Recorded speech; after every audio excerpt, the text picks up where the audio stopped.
Friends, நீங்க கோழிக்கிட்ட அடை வைக்கும் போதும் சரி, இன்குபேட்டர்ல அடை வைக்கும் போதும் இந்த தப்பா பண்ணிடாதீங்க. ஏன் அப்படி சொல்றேன்னா, எனக்கு ஃபர்ஸ்ட் டைம் அது தெரியாதனால எனக்கு ஒரு 40 எக்ஸ் பக்கம் பாத்தீங்கன்னா வேஸ்டா போயிடுச்சு. நீங்க கோழி வளர்க்குறீங்கன்னா இந்த வீடியோவை மறக்காம சேவ் பண்ணி வச்சுக்கோங்க, ரொம்பவே யூஸ்ஃபுல்லா இருக்கும். இப்போ வாங்க நான் என்ன தப்பு செஞ்சேன்ட்டு சொல்றேன். ஃப்ரெண்ட்ஸ், நான் வந்து பாத்தீங்கன்னா ஒரு கார்ட்போர்ட் பாக்ஸ் இன்குபேட்டர்ல வந்து பாத்தீங்கன்னா ஒரு 40 எக்ஸ் பக்கம் ஹேச்சிங்காக வச்சுன்னு இருந்தேன். இது வந்து பாத்தீங்கன்னா செகண்ட் டைம் ஹேச்சிங் வச்சது. இதே இன்குபேட்டர்ல நான் ஃபர்ஸ்ட் டைம் 15 எக்ஸ் வந்து டெஸ்ட் பண்றதுக்காக வச்சிருந்தேன்.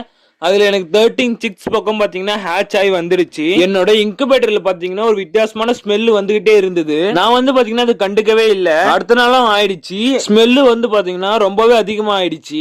அப்புறம் ஒரே ஒரு முட்டையில வந்து பாத்தீங்கன்னா கிராக் மாதிரி இருந்தது. அந்த முட்டைய தெரியாம கையில எடுத்துட்டேன். என்னோட கையில இருந்து அந்த ஸ்மெல் போவே இல்ல. அந்த முட்டையை எடுத்து கீழேயும் போட்டாச்சு. அது ஏன் அந்த மாதிரி ஆச்சுன்னு பாத்தீங்கன்னா, அந்த எக் ஏன் அந்த மாதிரி கெட்டு போச்சுன்னு சொல்லிட்டு ரீசன் கேட்டீங்கன்னா அதுக்கு நிறையவே காரணம் இருக்கு. ஃபர்ஸ்ட் ரீசன் என்னன்னு கேட்டீங்கன்னா, ஒரு முட்டைய அடையில வைக்கிறதுக்கு முன்னாடி கழுவணும். அப்படியே நம்ம கழுவலனா என்ன ஆகும்னு கேட்டீங்கன்னா, இந்த மாதிரி தான் ஒரு சில டைம் முட்டை வந்து கெட்டு போகிறதுக்கான சான்சஸ் இருக்கு. அடுத்த ரீசன் என்னன்னு கேட்டீங்கன்னா, இன்குபேட்டரை சரியா கிளீன் பண்ணாம விடுறது. இன்னுமே வேற சில ரீசன்ஸ் இருந்தாலுமே இந்த ரெண்டு ரீசன் தான் மோஸ்டான எக் வந்து ஸ்பாயில் ஆகிறதுக்கான காரணம். உங்களுக்குமே இன்குபேட்டர்ல ஏதாவது இந்த மாதிரி ஒரு ஸ்மெல் வந்ததுன்னா உடனே எடுத்து செக் பண்ணுங்க.